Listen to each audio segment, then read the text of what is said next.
Learning Mandarin Chinese is said to be one of the hardest languages to learn, and that's for people with no hearing loss. And as a guy with severe hearing disabilities and can only speak English, I decided I was going to become fluent in Mandarin Chinese. So in this video, I'm going to talk about my 5-year learning journey and ultimately if I succeeded in my goal of becoming fluent.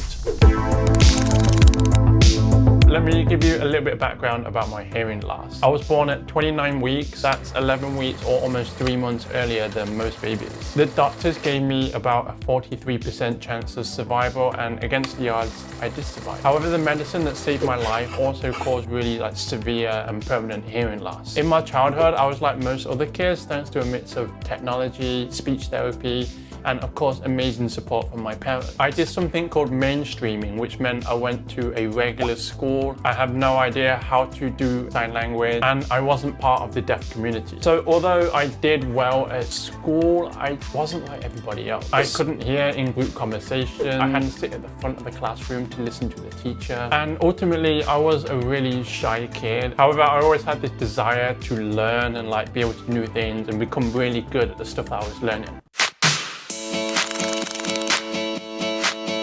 Fast forward a few more years and technology improved, my confidence grew, and my passion for learning things never dwindled. Which brings us on to learning Chinese. Chinese was a focus for me because my father is from Hong Kong, and because of the burden that my hearing loss already gives me, my parents didn't want to force a second language onto me. But this desire to learn Chinese just kept growing and growing until the age of 25, where I decided I was going to go for it, and I decided the best way to learn Chinese was to move to Taiwan.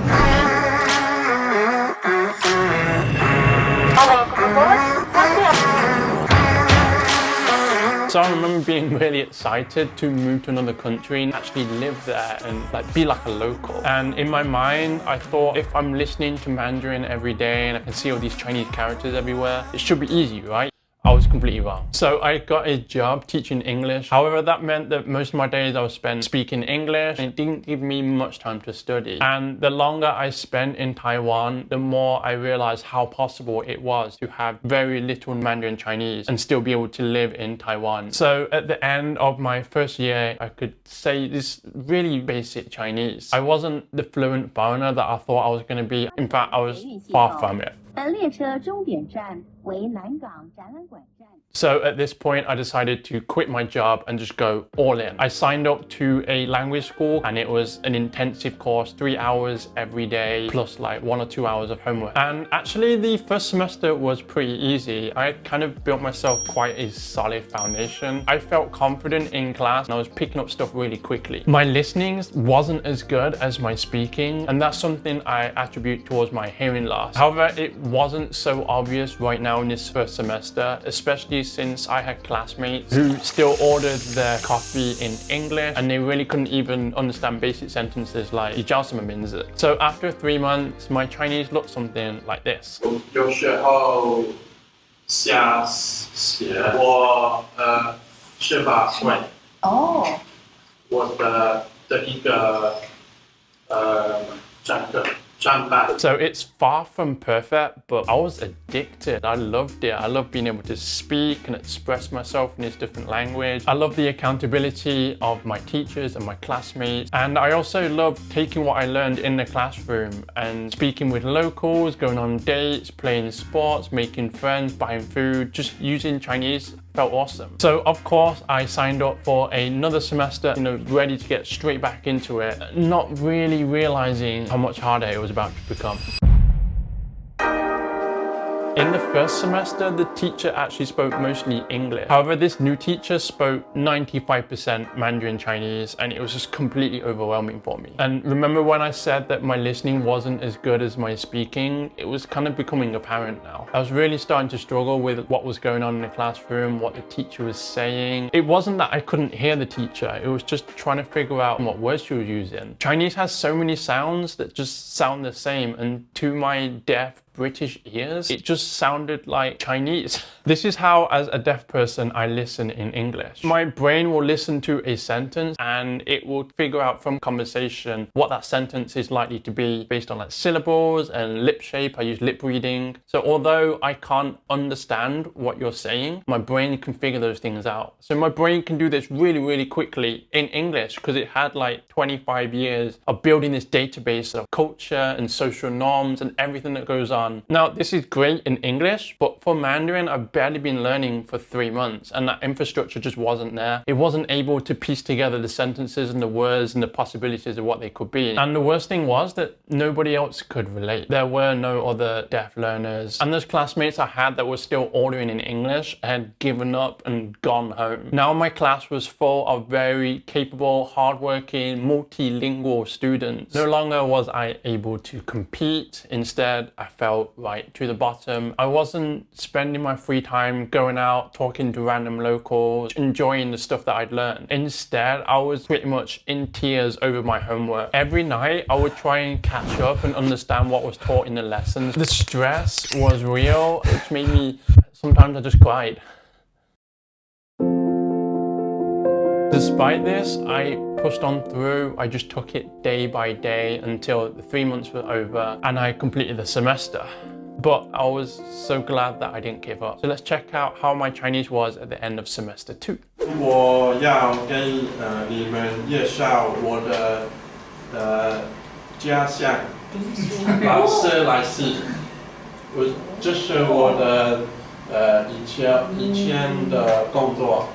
So you can see my Chinese has definitely improved despite the unoptimal circumstance that I was in. At this point, I decided to take a break from group classes and move on to self-study. I could pick and choose what new stuff I wanted to learn. I even had private one-on-one tutors, and these sessions was so much better for me. I could ask teachers to repeat themselves, I could ask them to clarify or even write down the questions they asked. I didn't feel like a burden to the rest of the class. My listening still wasn't as good, but it's definitely improving now. And about 18 months into learning Chinese, I finally got my first challenge, which was a local Taiwanese YouTuber wanted to interview me. So here's my Chinese at 18 months. 跑酷是从 A 到 B 很快也很安全。跑酷用很特别的动作，比方说跑、跳、爬。在英国的时候，我是航空工程师，可是我要旅行，所以我离职。 Doing this was a huge motivational boost for me, and it kind of showed me the importance of setting a goal. My Chinese continued to improve, so 2.5 years later, my Chinese was like this. 我觉得这个运动会保持你的身体健康。再说，如果我早一点开始，现在我的能力比较高。 So at this point, my Mandarin could be considered good. There were some situations that I couldn't understand things, but I probably couldn't understand those things in English either. The issue was now I was starting to get a bit more content with the level that I'd reached. It's that feeling of not progressing as fast as you once were and somewhat accepting the level of Chinese that you're at. The gains become so much harder for just such little reward. However, since then, I've managed to hit my latest goal of being on the Taiwanese TV show as a guest. You can see that video right here. 为什么那一年决定要做背包客？为什么呢？因为你可能要放弃你原来的生活的一个方式啊。其实因为我爸爸是香港人，但是他11岁移民去英国，所以他算是英国人，然后我要比较了解亚洲的文化，所以当背包客，我觉得我可以学每一个国家的文化。想要了解父亲的文化的根是什么，对不对？对。Which brings us to now.